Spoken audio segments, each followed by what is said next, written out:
Hello everybody, what a wonderful experience it is to be here today in London. I can't believe I'm actually in London today. I was in Sydney on Monday, so here I am.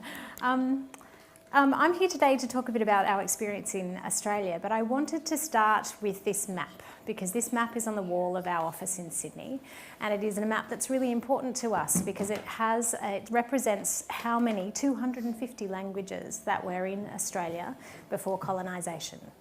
So this is a really important map because it reminds us of the Aboriginal and Torres Strait Islander people who are a key part of our community. And if I was in Australia today, I would be acknowledging the traditional owners of the land on which we meet. And in Sydney, that's the Gadigal people of the Eora Nation. So because I'm in London, I don't need to do that. But what I wanted to do is to bring them with me and to acknowledge the strength and the resilience that they have as a community and as groups all over Australia, and the ongoing connection they have and ownership that they have to the land. It's really a key for us and something that's been really important as part of our journey in Australia. But I was here 1 year ago, and 1 year ago I was 3 weeks into my role as the National Director of Good Things Foundation Australia, and I met so many fabulous people who I've met again today, which is fantastic. And I heard inspirational stories about the work that you're doing, and I had a huge task in front of me because I had one other permanent staff member in my team in Australia, and our job was to set up a digital inclusion network across the country, to set up a not-for-profit organisation, to set up and distribute $20 million worth of grants across the country, and to raise the profile of digital inclusion. So that's not much, right? So I had no idea how we were going to do this. But the reason that we had to do this is because currently in Australia there are 2.5 million people who are not online. Now that may not seem too many to you after the figures that we saw this morning from Helen, but actually that's 10% of our population. So 2.5 million people who are not online at all. So 10% that actually, and if we look at the people who are limited users, like Helen was talking about today, it's about 17% of the population are limited users of the internet. And so what I wanted to do today is to share with you a little bit about the situation in Australia and to do some comparisons between here and the UK. Tell you a bit about our journey and some of the successes that we've had, and hopefully that will be a helpful thing for you. So I wanted to start with a slightly big, busy graph, but this is the Australian Digital Inclusion Index, which has only been operating for about 3 years in Australia, but we now have 5 years of data. And this is really the first kind of similarity that I wanted to talk to you about, because actually what you can see here on these little lines and is the people who are most digitally excluded in our country. And the people that are most digitally excluded in our country are people who are less educated, who are poorer, who may not have a job, who have a disability, who are older. But the one difference we have is our Indigenous people. So as I talked to you about earlier, there were 250 languages in place before colonisation. Now there's 120. So there has been a significant impact of colonisation on the Indigenous people of our country. And what that looks like today is the impacts on their health and on their education, their employment, and their digital exclusion. So they are significantly digitally excluded as well.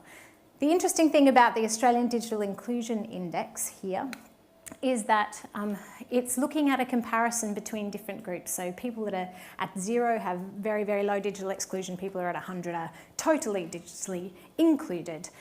But the average Australian is at about 60.2. So this is really looking at who's in comparison to who. And what we talk about there is that there's 3 kind of areas of digital exclusion, very similar to here, but we use the words access, affordability, and ability. So affordability is a similar issue in all over the country. Ability, I'm going to talk to you a bit about what we've been doing to try and address that. But access in Australia is one of those things that's quite significant. Can I have a set of show of hands of how many people have been to Australia? Oh, that's not too bad. That's not too bad. Cass has. Cass is from my team in Australia. She's been to Australia. That's helpful. So what you would know from that then is that access is a significant issue because of the size of Australia.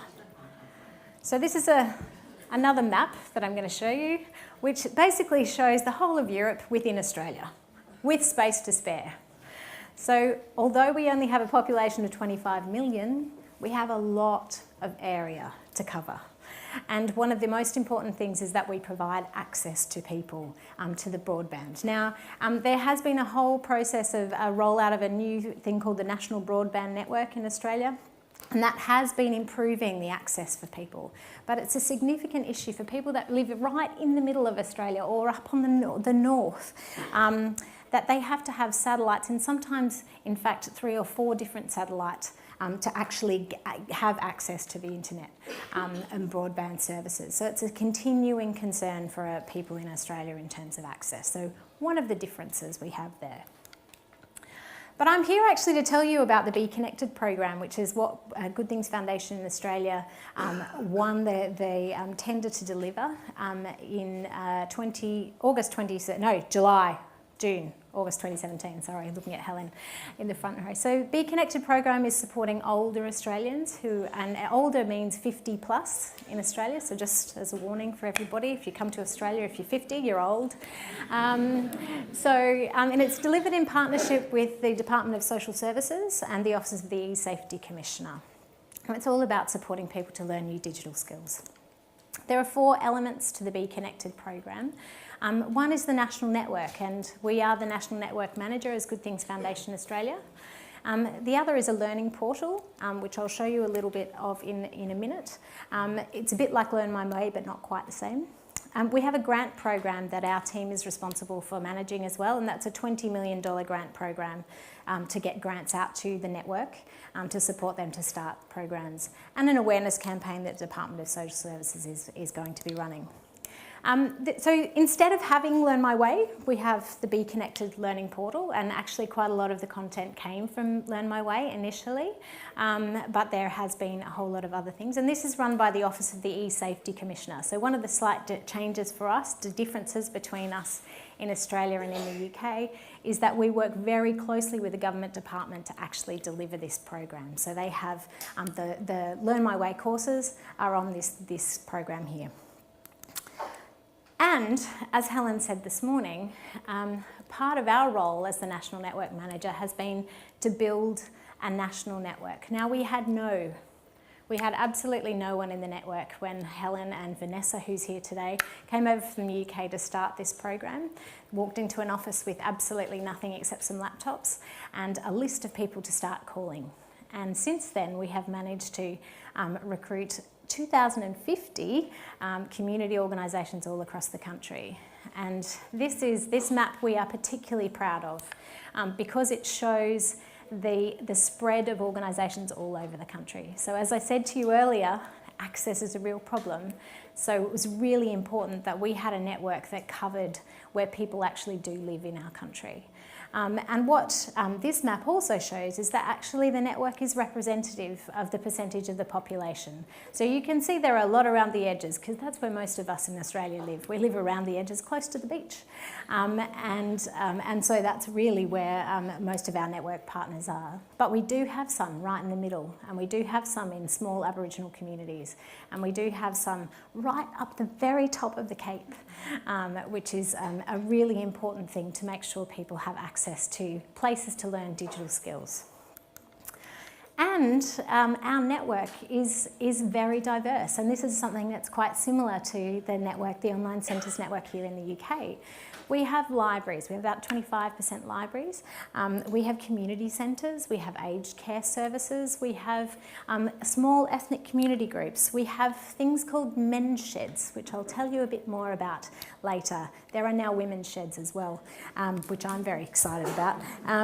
So we have U3As, we have sports clubs, we have op shops. So we have a really broad network, and part of the strength of the network is its diversity, because certainly one of our focuses was to build the network so that wherever an older person in Australia felt comfortable going to access support, that they could access the support around digital skills in that place too. So we have a network that is really new to digital skills though. So we've got about 75% of our network of the 2,050 have never delivered digital skills training before. And so this support and how to deliver digital skills in a way that is integrated and a holistic approach, as I've heard lots of people talking about today, is a new thing for lots of these organisations. And so it has been a real challenge, I think, for us to be talking to people about why it's important to start with, but also how to integrate it into the work that they do already. So I'm just going to quickly slip through a couple of the organisations that are part of our network. This is Campbelltown Library in South Australia. And this is Kevin, who's on the computer there. And Kevin was part of the Rotary Club and needed to learn skills so that he could do some of the administration work. He came along to the library with a friend of his, actually, who was going to do some. And now he's not only learned digital skills, but he's supporting Alison, who is their network partner, as we call them in there, who runs the sessions in the library, to build a augmented reality sandbox. Now, what that is, I am not quite sure, but I know it is about bringing the skills he has, and practically building things, and the digital skills together. So actually, it's about people coming together and doing something different, not just learning digital skills. This is the Hampton Park Turkish Group Seniors Club, who actually come together and they're actually supporting each other to learn digital skills, and mostly so that they can connect with their people who live in Turkey and that they haven't spoken to for over 30 years. So this has been a really huge benefit, and we certainly have a lot of organisations that are ethnic-specific groups in our network, and a lot of conversations about needing some of the resources in different languages. So not just we have tip sheets that are in different languages, but actually being able to translate the whole website into different languages so people can access it. So that's one of the key things for us. This is the Woorabinda Youth Club, and they are in Queensland. They're about 670 kilometres away from Brisbane, which is the closest capital city. So they're a very small Aboriginal community, and they have been using digital skills, like teaching their young people, but also their elders, digital skills. And we were talking this morning about that hook that makes people interested in learning digital skills. And in this community, that's art. And so they are using, as you can see there, the iPads to create art and to be able to share that with community. And so that becomes one of the things that then people are not so scared about taking that next step in their digital journey. And here's one of our men's sheds, Darwin Men's Shed. You can see that it looks like a shed. And so these are places really where men can come and talk to each other, and it's actually a whole program about reducing isolation and preventing mental health conditions for men. But actually they've seen that actually teaching people digital skills is really, really important too. And Kerry, who is the man holding the Get Online Week sign, because we had Get Online Week this year, he talked about the fact that the reason that he started doing this is because he can see the light in somebody's eyes when they learn something new, and that shine and that joy. And so that's why they've become a network partner for the Bconnected program and are doing really, really well. One last thing that I wanted to talk about, which is actually, we talked about the distance before. I'm going to keep going back to that distance and the difference there.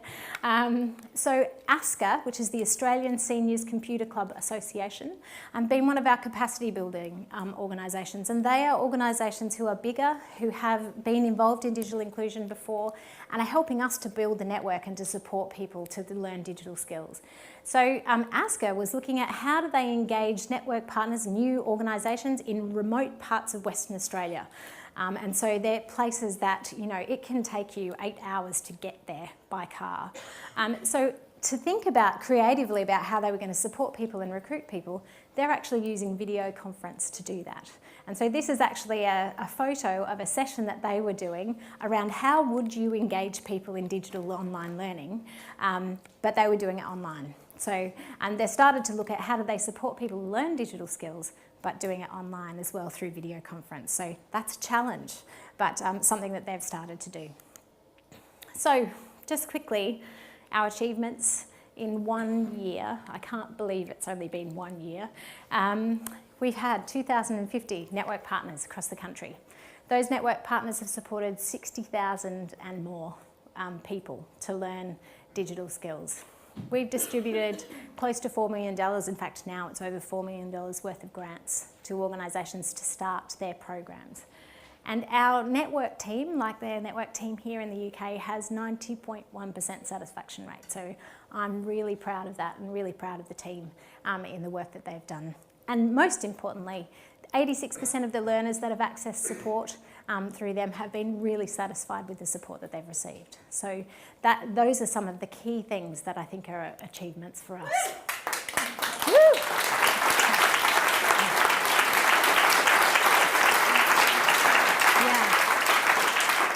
So just quickly, we did Get Online Week for the first time too, just to throw something else in there. And we had over 750 events across the country. We had a lot of barbecues, not as many as we expected, more morning teas, and apparently that is not an English thing, it's an Australian thing. We had pop-up sessions and we had all sorts of things, but we had 20,000 people reach through that 1 week. And over 1,000 new learners registered in that 1 week alone on our Bconnected program. This is some of the Australian team with our Get Online Week shirts. Just lastly, I wanted to talk to you about our learning. So, in building a new network, it takes persistence and it takes a whole team. So, we have been incredibly supported, and I would like to thank the team from the UK in the support that they have provided us, because we would never have got to this place without the support that we've had from the team in the UK, and certainly the whole team in Australia. Distance, there you go again, is a constant challenge in Australia, but it can be overcome with technology. Time, I think, is another key thing for us to think. It takes time to deliver a new program. For some people, on average, it's taken 3 to 4 months between when we first call them to when they might actually start a program. So that takes quite a bit of time. And actually, as I've already heard today from lots of you, that people are the centre of this. So we have to find the right people in the right organisations who are going to take this forward and support people to learn digital skills. Just the last difference. This is actually a pop-up Get Online Week event. And so it is wonderful. And I think, from our perspective, this is a little postcard from us to you. We're heading into summer, so we'll probably be there quite a bit. But actually, I think this is just the beginning for us. We have a lot to learn, a lot more to do, and really the next steps for us are how do we manage to continue to engage our network? How do we make sure that they know how to embed this into the work that they do? And how do we keep telling the stories of the difference that this makes in people's lives? Thank you so much.